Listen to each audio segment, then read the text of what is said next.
জামাতের মতো রাজাকার বাহিনী আল বদর বাহিনী কোনোদিন ক্ষমতায় যাবে না, যাবে না, না না যাবে না। এর কোনো আত্মীয় স্বজন নাই, শুভাকাঙ্ক্ষী কেউ নাই? তাকে নিয়ে আপনারা একটু পাবনা নিয়ে ভর্তি করে দেন, যত টাকা লাগে আমি দিব, ওকে পাবনাতে ভর্তি করান প্লিজ। আমি নোবেল পাইছে, আমিও 10 বছর বাইচে থাকলে আল্লাহ যদি আমার বাঁচায় রাখি, জ্ঞানে গুণে শিক্ষায় দীক্ষায় মানুষের সেবায় যদি আমি নিজেকে উৎসর্গ করতে পারি, অনেক রাজনীতিবিদ নোবেল পাইছে, ইচ্ছা করে নোবেল কমিটি আমাকে নোবেলের জন্য মনোনীত করতে পারে।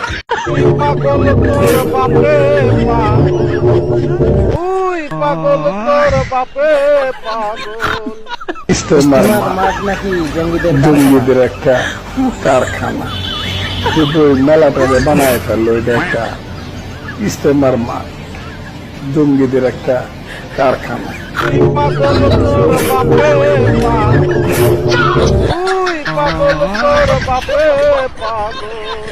বললে নাকি আমার নামে জানাজা পড়া যাবে না, আমি কথা বললেই হবে, দেশটাকে আমরা এদের জন্য করছিলাম।